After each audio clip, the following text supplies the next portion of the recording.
আজান দিতে গেলে আল্লাহর নাম, আজানের ভিতরে নবী মুহাম্মদের নাম, একামতের মধ্যে আল্লাহর নাম, একামতের মধ্যে নবী মুহাম্মদের নাম।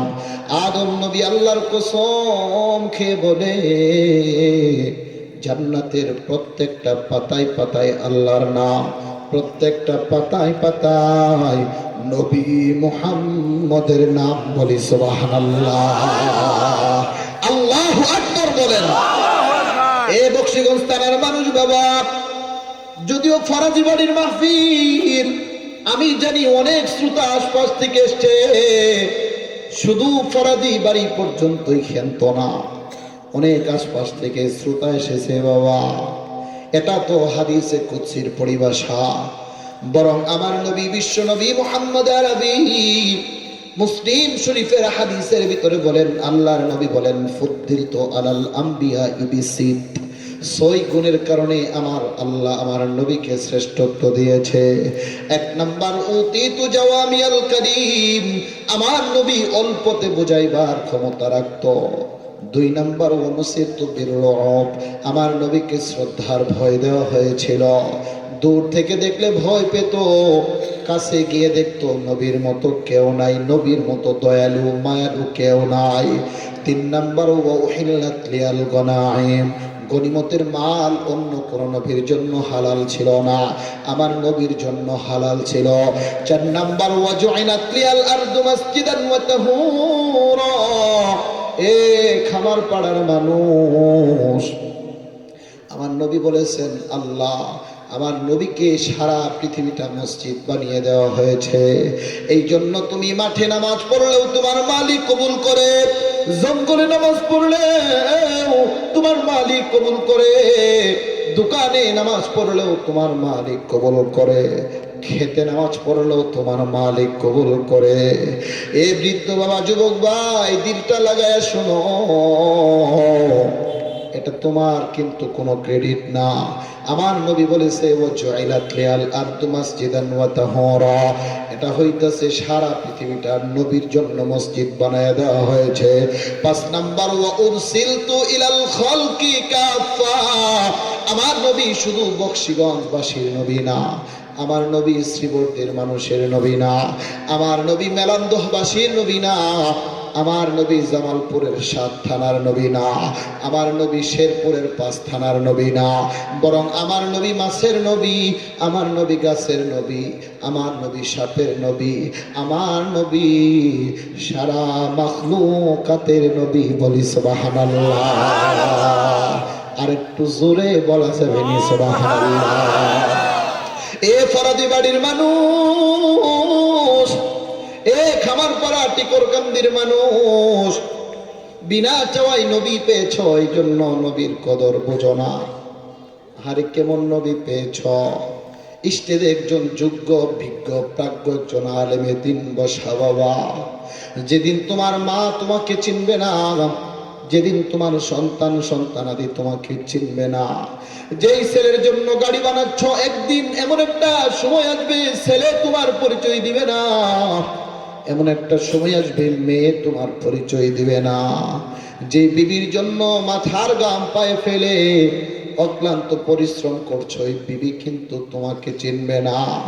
এই ফরাদি বাড়ির মানুষ,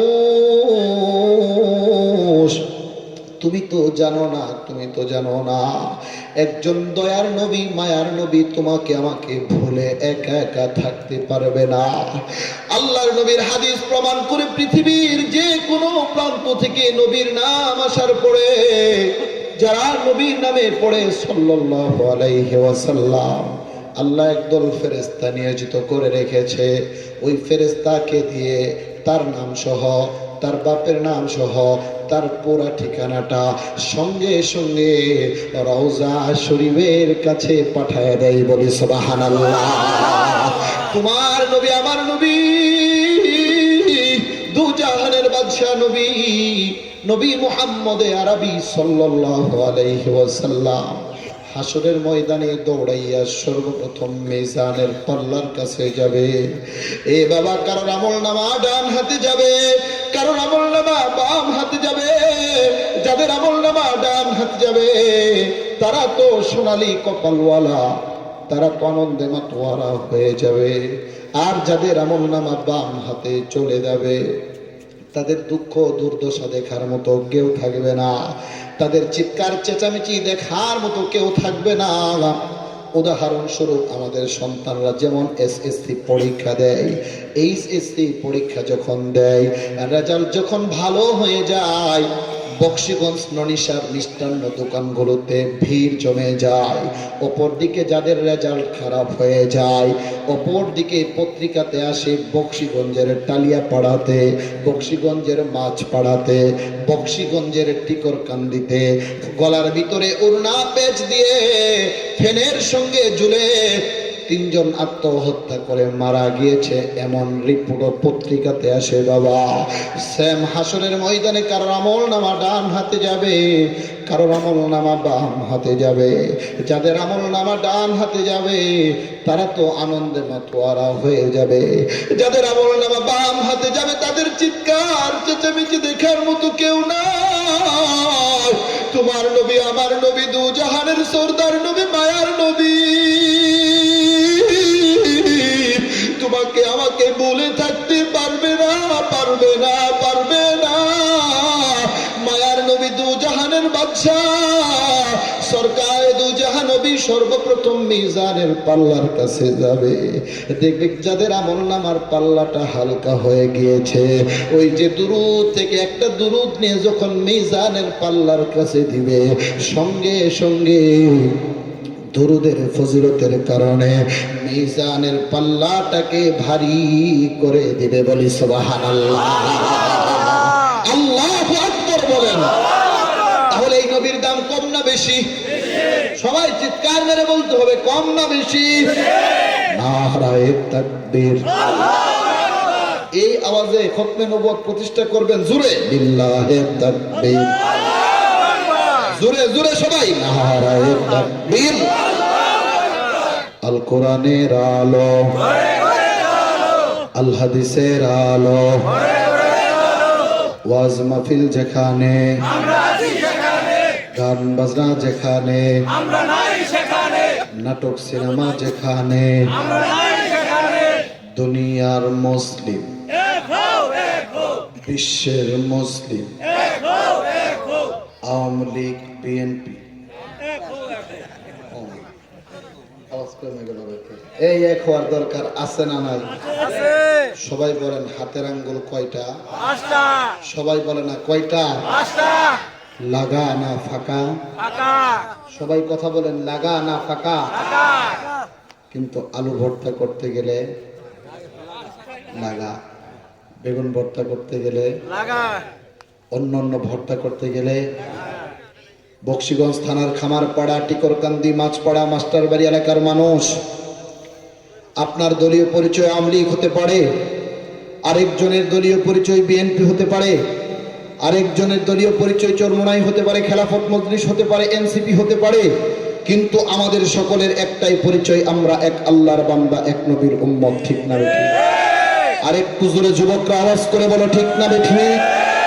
অতএব আজকের খামারপাড়া, ফরাজি বাড়ি, জামে মসজিদের এই মাহফিল থেকে ওই সমস্ত কাদিয়ানির বাচ্চা মির্জা গোলাম আহমদ কাদিয়ানির অনুসারীদেরকে জানিয়ে দিতে চাই, আমার নবী শেষ নবী, এই ব্যাপারে কারোর কোনো সন্দেহ নাই।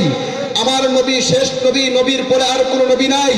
অতএব আমার রাসূলের ইজ্জতের চাদর নিয়ে কোনো কাদিয়ানির বাচ্চা যদি ব্যঙ্গচিত্র করে, আমার রাসূলের চরিত্র ক্যারেক্টার ব্যঙ্গচিত্র যদি কোনো কাদিয়ানির বাচ্চা করে, আমার রাসূলের কার্টুন তৈরি করে কেউ যদি ব্যঙ্গচিত্র করে, এই বক্সিগঞ্জের তৌহিদি জনতার শরীরে এক ফোঁটা রক্ত থাকা অবস্থায় কোনো তৌহিদি জনতা মেনে নিতে পারে না। আওয়াজ দিয়ে বলো, রাজি আছো তো? ইনশাআল্লাহ আল্লাহ আমাদের সবাইকে কবুল করুক, বলেন আমিন। ভাইরা আমার, বন্ধুরা আমার, দিলের কান দিয়ে শুনেন, আল্লাহর নবী, বিশ্ব নবী মুহাম্মদুর রাসূলুল্লাহ সাল্লাল্লাহু আলাইহি ওয়াসাল্লাম কেমন একজন মহামানবের উম্মত হতে পেরেছে। এই বক্সিগঞ্জ থানার বিভিন্ন এলাকার মানুষ একটু দিলের কান দিয়ে শুনে যান বাবা। একেবারে স্মৃতিপট দিয়ে ভালোভাবে মেমোরির মধ্যে একেবারে সেভ করে নিয়ে যান বাবা। যেদিন আপনার মা আপনাকে চিনবে না, যেদিন আপনার বাবা আপনাকে চিনবে না, আজ থেকে ১৫০০ বছর আগে মদিনাওয়ালা পয়গম্বর বলে দিয়েছে, মান সাল্লা আলাইয়া সালাতান সাল্লাল্লাহু আলাইহি বিহা আশরা। কোন মানুষ যদি নবীর উপর একবার দরুদ পড়ে, বেশি না শুধু পড়ে সাল্লাল্লাহু আলাইহি ওয়াসাল্লাম, সঙ্গে সঙ্গে আসমানের মালিক আল্লাহ আপনার আর আমার উপর 10টা রহমত বর্ষণ করে দেয়। বলি সুবহানাল্লাহ। শুধু বাবা এ পর্যন্তই শেষ নয়, আল্লাহর নবী বিশ্ব নবী মুহাম্মদ আরবি, দয়ার নবী, মায়ার নবী, কামলিওয়ালা নবী অন্যত্র হাদিসের ভিতরে বলেছেন, আউলান নাসি বিয়াউমাল কিয়ামা, কিয়ামতের ময়দানে আমার ওই উম্মতগুলো আমার কাছাকাছি চলে আসবে, ওই উম্মতগুলো আমার নিকটবর্তী চলে আসবে। কোন সে উম্মতগুলো? আল্লাহর নবীর হাদিসের পরিভাষায় পড়ে বলেন, আকসারুহুম আলাইয়া সালাতা, যারা নবীর নামে বেশি বেশি দরুদ পড়েছে। এ খামার পাড়ার মানুষ মনে মনে প্রশ্ন করবা, হুজুর নবীর নামে দরুদ পড়লে লাভ কি? নবীর নামে দরুদ পড়লে ফায়দা কি? এ বাবা, এই যে বৃষ্টি থেকে পরিত্রাণের জন্য, একেবারে রোদ থেকে পরিত্রাণের জন্য যেমন ছাতা ব্যবহার করি, ছাতা কি ফায়দা দেয়? তোমার আমার শরীরটা বৃষ্টি থেকে পরিত্রাণ রাখে, রোদ থেকে পরিত্রাণ রাখে বাবা। আল্লাহর নবী বলেন, হাসরের ময়দানে লক্ষ লক্ষ কোটি কোটি মানুষের সমাগম হবে, কোটি মিলিয়ন বিলিয়ন মানুষের সমাগম হবে।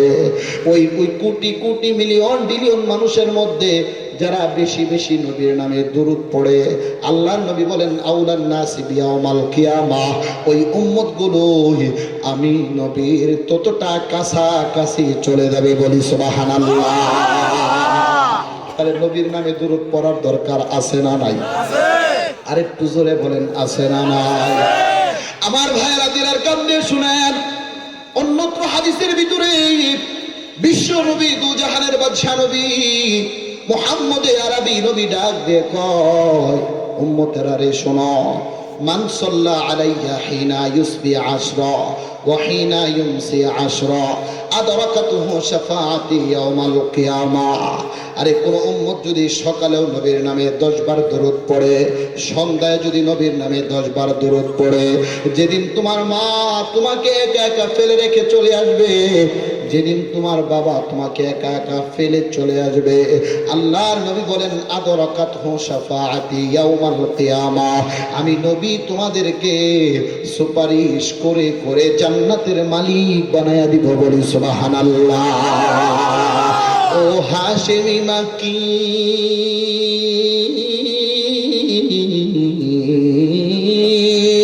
ओ हाशमी माँ की मदनी उल अरबी है, ओ मेरा नबी मेरा नबी मेरा नबी है, ओ मेरा नबी मेरा नबी मेरा नबी है। बोलन, ओ मेरा नबी मेरा नबी मेरा नबी है, ओ मेरा नबी मेरा नबी मेरा नबी है। पाइले निरालाई गो नबी पाइले निरालाई, बोलें ना, पाइले निरालाई गो नबी पाइले निरालाई। ओई कपाले चुमू खेताम, ओई कपाले चुमू खेताम, चरण दुली माखबो गाय, पाइले निरालाई गो नबी पाइले निरालाई। मारहाबा बोलें, আরেকটু জোরে বলেন মারহাবা। এ খামার পাড়ার মানুষ বিনা অ্যাপ্লিকেশনে নবী পেয়েছেন, বিনা দরখাস্তে নবী পেয়েছেন, এই জন্য নবীর কদর বুঝেন না। আমি আপনাদেরকে নবী সম্পর্কে একটু পরিচয় করায় দেই বাবা। আরে নবীর কথা পরে আসেন। নবীর বাপের নাম ছিল আব্দুল্লাহ, নবীর বাপের নাম ছিল আব্দুল্লাহ। আব্দুল্লাহ যখন শৈশবে ছিল, আব্দুল্লাহ যখন ছেলে পেলে ছিল, আব্দুল্লাহ যখন মক্কার গলিতে গলিতে হাঁটাচলা করত, মক্কার পরমা সুন্দরী সুশ্রী সুদর্শন পরমা সুন্দরীরা আব্দুল্লাহকে প্রস্তাব দিত, আব্দুল্লাহ আব্দুল্লাহ, আমরা তোমার সঙ্গে বৈবাহিক বন্ধনে আবদ্ধ হতে চাই। সুবহানাল্লাহ। আরেকটু জোরে কন্যা সুবহানাল্লাহ। না, মনে হয় কবরস্থানে কথা কইতেছে, একটু জোরে সুবহানাল্লাহ। এতগুলো মানুষের আওয়াজে তো নিচু হয়নি, একটু জোরে লিল্লাহে তাকবীর। আব্দুল্লাহকে যখন প্রস্তাব দিত, আব্দুল্লাহ, ওরে আব্দুল্লাহ, আমরা তোমার সঙ্গে বৈবাহিক বন্ধনে আবদ্ধ হতে চাই রে আব্দুল্লাহ। কিন্তু নবীর পিতা আব্দুল্লাহ এতটা লাজুক ছিলেন, আব্দুল্লাহ মাথাটা হেড করে অন্য রাস্তা দিয়ে চলে যেত।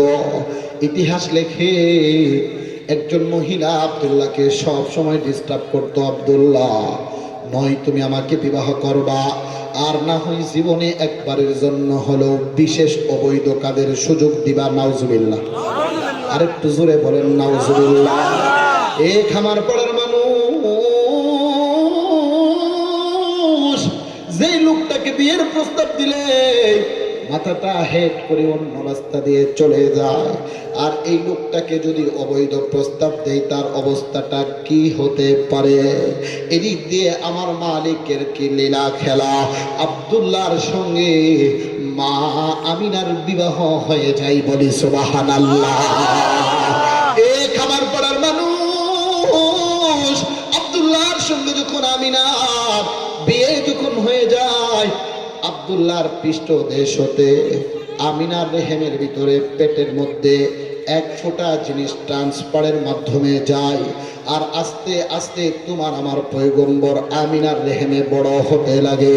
আব্দুল্লাহ বিয়ে করার পর পরের দিন যখন মক্কার অলিতে গলিতে হাঁটা চড়া করে, ওই যে মহিলা আব্দুল্লাহকে প্রস্তাব দিয়েছিল, আব্দুল্লাহ নয় তুমি আমাকে বিবাহ করবা, আর না হয় জীবনে একবারের জন্য হলো বিশেষ সাক্ষাতের সুযোগ দিবা, ওই মহিলা আব্দুল্লাহকে ডাক দিয়ে কই, আব্দুল্লাহ তুমি মনে হয় বিবাহ করেছ। সুবহানাল্লাহ। কি মারা মানুষ, একটু জোরে বলেন না সুবহানাল্লাহ।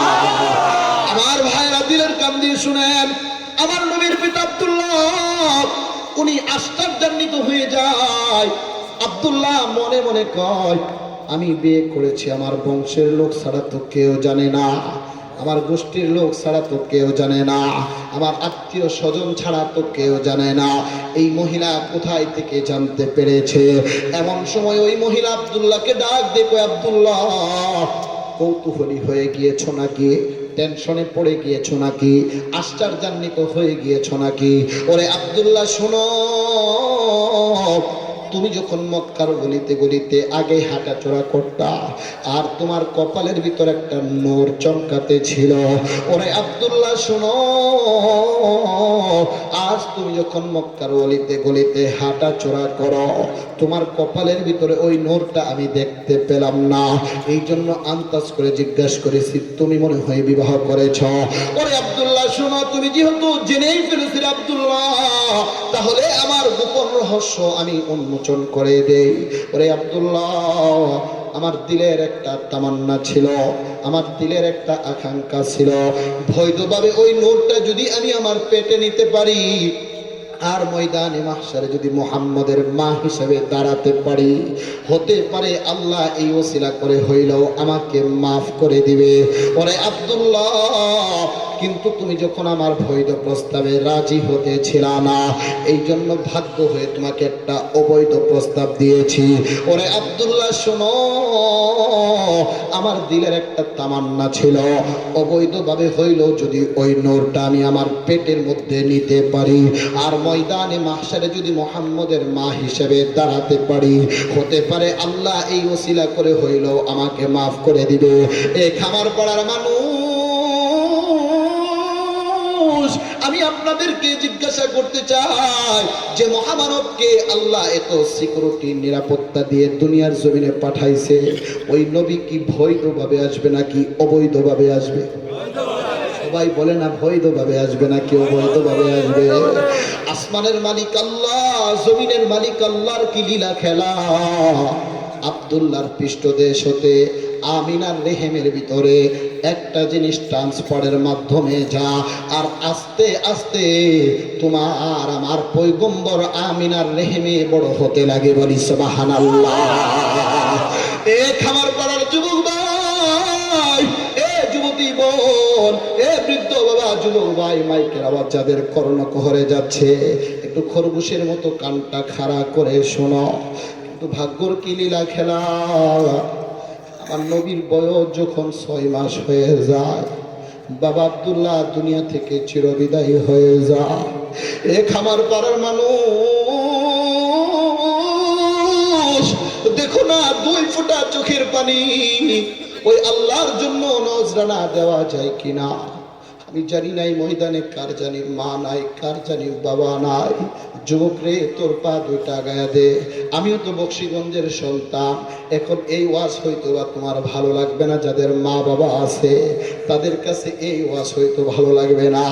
এই যে গতকালকের ঘটনা, আমি সিরাজগঞ্জ মাহফিল করতেছিলাম, রাত 12টা প্লাস হয়ে গেছে, মা বাপ সংক্রান্ত কথা চলে এসেছে। হঠাৎ করে একেবারে সামিয়ানার মাঝখান থেকে একটা যুবক, হৃষ্টপুষ্ট যুবক, অনেক সুঠাম দেহর অধিকারী, ওনার চোখ বেয়ে বেয়ে, গাল বেয়ে বেয়ে বারবার শুধু পানি পড়ছে, পানি পড়ছে। আমারে ডাক দিয়ে কই, হুজুর আমি একটা কপাল পোড়া সন্তান, আমি একটা হতভাগা সন্তান। আমি বললাম ভাইজান কি হয়েছে? হুজুর আমি একটা মধ্যবিত্ত পরিবারের সন্তান ছিলাম, আমার বাবা ধান বিক্রি করে করে, ফসল বিক্রি করে করে আমাকে কলেজে লেখাপড়া করিয়েছে, আমার সেমিস্টার ফি দিয়েছে, আমার লক্ষ লক্ষ টাকা খরচ দিয়েছে। হুজুর আজকে আমি জনতা ব্যাংকের ম্যানেজার, জনতা ব্যাংকের প্রিন্সিপাল, আজকে আমি প্রায় 80 থেকে 85 হাজার টাকা বেতন পাই হুজুর। কিন্তু খোদার কসম, কত রোজার ঈদে 55,000 টাকার কেনাকাটা করেছি, কিন্তু আমার মার টাঙ্গের একটা শাড়ি কিনে দিব এই সামর্থ্য আমার নাই। আমাদের সিরাজগঞ্জের তাঁতের একটা শাড়ি কিনে দিব এই সামর্থ্য আমার নাই। বাবারে তাঁতের একটা লুঙ্গি কিনে দিব এই সামর্থ্য নাই। আমি জিজ্ঞাসা করলাম কি হয়েছে ভাই, আপনি তো প্রায় 80 থেকে 85 হাজার টাকা বেতন পান, কেন সামর্থ্য নাই? এই যুবক বলে আর চোখ বেয়ে বেয়ে পানি পড়ে বলে, হুজুর আমার কপালটা খারাপ, আমি যেদিন চাকরি নেই 3 মাস পরে আমার মা কবর জগতে চলে যায়, আমার বাবাও কবর জগতে চলে যায়। এ খামার পাড়ার যুবক ভাই, যার মা বাবা নাই তুমি তারে জিজ্ঞাসা করে দেখো হুজুর যে কথাগুলো বলছে কথাগুলো সত্য কিনা। ক্ষণিকের জন্য এই যে আমাদের ভাইস চেয়ারম্যান শাহজালাল সাহেব স্টেজে এসেছে, ওনাকে তুমি যদি অফার করো হুজুর আপনার চেয়ারম্যানগিরি আবার ফিরাইয়া দিব, বিনিময়ে আপনার মা আপনার বাবা, সম্ভবত ওনার বাবা মনে হয় মারা গেছে হুজুর, শাহজালাল সাহেবের বাবা কি মারা গেছে, আমি কসম করে বলতে পারি এ খামার পাড়ার মানুষ, একজন আলেম মানুষ, আপনারাই তো ওনাকে চেয়ারম্যান বানিয়েছিলেন। 10টা মিনিটের জন্য যদি এখন অফার করেন হুজুর আপনাকে আবার চেয়ারম্যানগিরি ফিরাইয়া দিব, অপরদিকে আপনার মরা বাবাকে কবর থেকে হাজির করে দিব। সত্যিকার অর্থে যারা মায়ের পাগল, বাপের পাগল, উনি বলবে আমার চেয়ারম্যানগিরি লাগবে না, আমার মেয়রগিরি লাগবে না।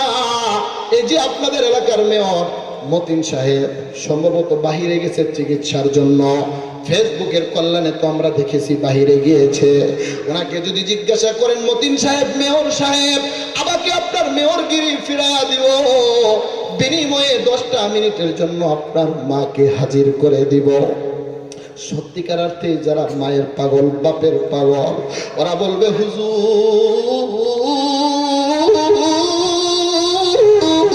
আমার চেয়ারম্যানগিরি লাগবে না, আমার মেয়রগিরি লাগবে না, বিনিময়ে মরা মাকে 10টা মিনিটের জন্য হাজির করে দেন, 10টা মিনিটের জন্য বাবাকে হাজির করে দেন।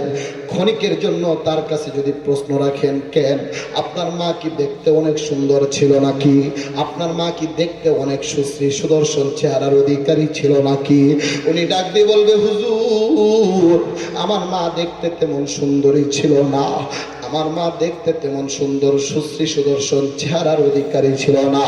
আমার মা একজন কালো মহিলা ছিল, কিন্তু হুজুর আমার মায়ের মতো কোন মহিলার চেহারা মিলে না, আমার মায়ের গুণের সাথে কোন মহিলার গুণ মিলে না। এ বাবা, আমার তো মা বাবা দুজনে আলহামদুলিল্লাহ এখনো জীবিত আছে। এই যে শীত মৌসুমে কত প্রান্ত থেকে প্রান্ত ঘুরে বেড়াই, মাঝে মধ্যে রাত 4টা বেজে যায়, 5টা বেজে যায়, বাবা ফোন দিয়ে বলে, বাবারে এখনো পর্যন্ত বাসায় গিয়েছো কিনা? এটা বাবা আছে বিদায় এই সংবাদটা শুনে এই খবরটা নেয়। মা বাপ যদি চলে যায়, সারাদিন হাওমাও করে চিৎকার চেঁচামেচি করলো, আর পাইবে না, আর পাইবে না। সিরাজগঞ্জের যুবকের কথা বলতেছিলাম, উনি ডাক দিয়ে কই, হুজুর আমি একটা মধ্যবিত্ত পরিবারের সন্তান ছিলাম হুজুর, আমার বাবার একটা টিউবওয়েল বসানোর সামর্থ্য ছিল না। আমরা 4 ভাই বোন লেখাপড়া করতাম, পুকুরে গোসল করতাম, পুকুরের পানি দিয়ে কাপড় চোপড় ধৌত করতাম। আজকে হুজুর আমার বাসার টাইলস করা, হুজুর আমার বাথরুম পর্যন্ত টাইলস করা, আরে বাহির থেকে উন্নত মোজাইক পাথর দিয়ে টাইলস করেছি গো হুজুর।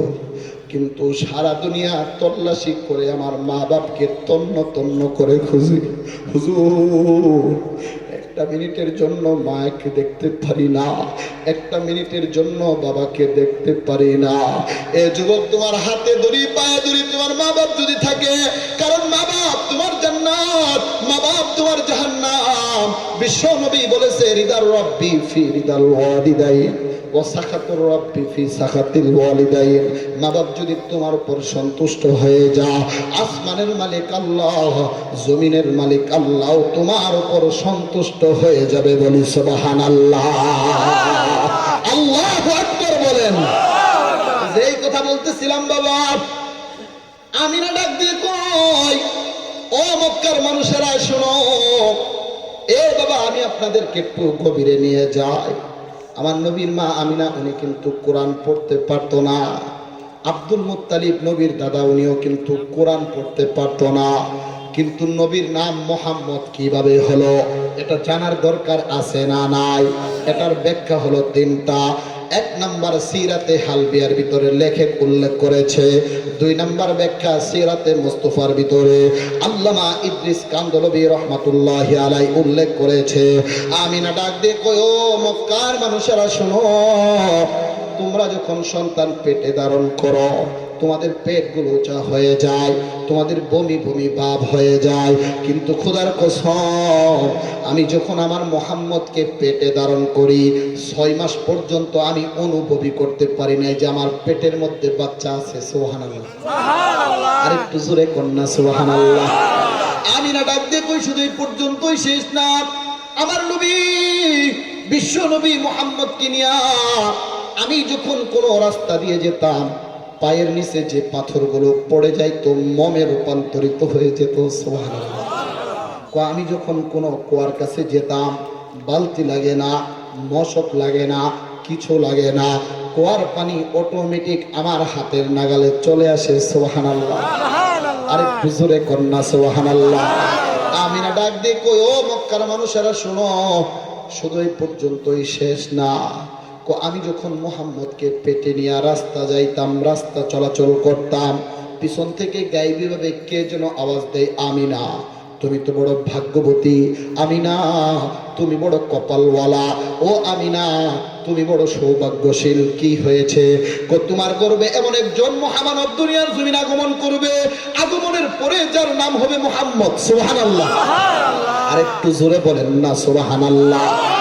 এটা হলো একটা ব্যাখ্যা পেলাম।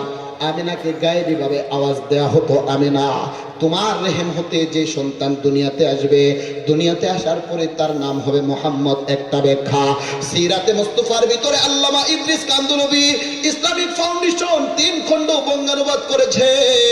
ওই সিরাতে মুস্তাফার ভিতরে আল্লামা ইদ্রিস কান্দলবী বলে, আমার নবী মা আমিনার রেহেম থেকে যখন দুনিয়ার জমিনে ভূমিষ্ঠ হয়, আমিনা নবী মুহাম্মদের চেহারাটা দেখে আর বলে, আমার সন্তানটা তো মুহাম্মদ। সুবহানাল্লাহ, ওয়াজ মনে হয় বুঝেন না, একটু জোরে কন্যা সুবহানাল্লাহ। নবীর চেহারাটা এইভাবে আমিনা নেয়ার বলে, আমার নবীর চেহারাটা তো মুহাম্মদ, আমার সন্তানের নাকটা তো মুহাম্মদ, আমার সন্তানের নাসিকা তো মুহাম্মদ, আমার সন্তানের ললাটটা তো মুহাম্মদ, জিহ্বাটা মুহাম্মদ। এই যে মুহাম্মদ মানে কি? হুজুর আছে শাহজালাল ভাই পিছনে বসে, আমার সিনিয়র মানুষ, যিনি গেতি মাদ্রাসার ছাত্র, আমিও ছাত্র, চেয়ারম্যান সাহেব আছে, অনেক ওলামায়ে কেরাম স্টেজে আছে। মুহাম্মদ শব্দের অর্থই হলো অধিক প্রশংসিত, অধিক প্রশংসিত। এ বাবা ফ্রান্সে এই যে যেখানে গতকালকে থেকে একটা ভূমিকম্প দেখছেন না, একটা ভূমিকম্প হয়ে গিয়েছে, সামান্য একটা ভূমিকম্পে পুরো পৃথিবীটা লন্ডভন্ড করে দিয়েছে। অথচ দেখেন পৃথিবীর প্রান্ত থেকে প্রান্ত পর্যন্ত ফ্রান্সে আল্লাহর নাম, ওই আজানের মধ্যেও নবীর নাম আছে না নাই? চেচনিয়াতে আজান হলে আল্লাহর নাম, চেচনিয়াতে নবীর নাম আছে না নাই? বসনিয়াতে আল্লাহর নাম, বসনিয়াতেও নবীর নাম আছে।